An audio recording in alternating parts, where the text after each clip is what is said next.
నోటా అంటే ఏమిటి? నోటాకు ఎక్కువ ఓట్లు వస్తే ఏమవుతుంది? నోటా ఇటీవల ఎన్నికల్లో తరచుగా వినిపిస్తున్న మాట ఇదే. అభ్యర్థుల పేర్లతో పాటు బ్యాలెట్ పత్రంలో ఈ మాట కూడా రాసి ఉంటుంది. అసలు ఏమిటి నోటా? ఎవరు దీన్ని తెచ్చారు? దీనికి ఓటేస్తే ఏమవుతుంది? Watch the story. ప్రపంచంలోనే అతిపెద్ద ప్రజాస్వామ్య దేశం భారత్. ప్రజాస్వామ్యం అంటే ప్రజలే తమ పాలకులను ఎన్నుకోవడం. అందుకు ప్రజలకు ఓటు అనే ఆయుధం ఇచ్చింది. ఓటర్లు తమ ఓటు హక్కు ద్వారా పాలకులను ఎన్నుకునే ప్రక్రియనే ఎన్నికల నిర్వహణ. ఈ ప్రక్రియలో ప్రజలు పెద్ద సంఖ్యలో పాల్గొనడం చాలా అవసరం. ఇది ప్రజాస్వామ్యానికి ప్రతీక. అయితే ఓటర్లు ఏ అభ్యర్థిని అర్హులుగా గుర్తించకపోతే ఎలా అన్న అనుమానాలను దృష్టిలో ఉంచుకొని ఎన్నికల సంఘం ఒక కొత్త వ్యవస్థను అభివృద్ధి చేసింది. దీని ద్వారా ఎంతమంది ప్రజలు ఎవరికి ఓటు వేయడం సరికాదని భావిస్తున్నారో తెలుసుకునేందుకు నోటా ఆప్షన్ని తీసుకువచ్చింది. పార్లమెంటరీ వ్యవస్థలో ప్రజలే న్యాయ నిర్ణేతలు. ప్రజాస్వామ్యంలో ఎన్నికల ప్రక్రియ అత్యంత కీలకం. కాలానుగుణంగా ఈ ఎన్నికల ప్రక్రియలో మార్పులు, సంస్కరణలు చోటు చేసుకుంటున్నాయి.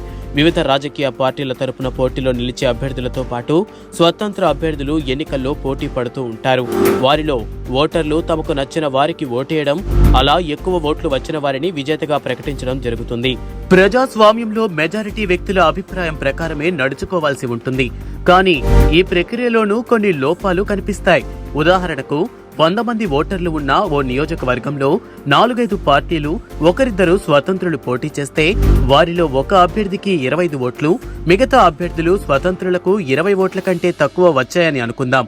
ప్రస్తుతం అమల్లో ఉన్న విధానం ప్రకారం 25 ఓట్లు పొందిన అభ్యర్థి గెలిచినట్టు లెక్క. కానీ నిజానికి గెలిచిన అభ్యర్థిని వ్యతిరేకించిన ఓటర్లు 75 మంది ఉన్నారు. అందుకే వారు తమకు నచ్చిన ఇతర అభ్యర్థికి ఓటేశారు. కానీ ఓటర్లు నిరాకరించడం అనేది లెక్కలోనికి తీసుకోవడం లేదు. కాబట్టి మెజారిటీ ప్రజలు అంగీకరించకపోయినా సరే ఈ ఎన్నికల ప్రక్రియలో గెలుపొందే అవకాశం ఉంది.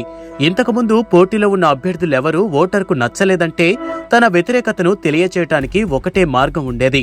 అది పూర్తిగా ఎన్నికలను బహిష్కరించడమే. ఇప్పుడు నోటా దానికి ప్రత్యామ్నాయంగా వచ్చింది. సాధారణ పరిస్థితుల్లో 100 ఓట్లకు పోలవుతున్నది గరిష్టంగా 70% కూడా ఉండడం లేదు. పట్టణ ప్రాంతాల్లో 50% ఓట్లు పోలైతే గొప్ప విషయంగా మారింది.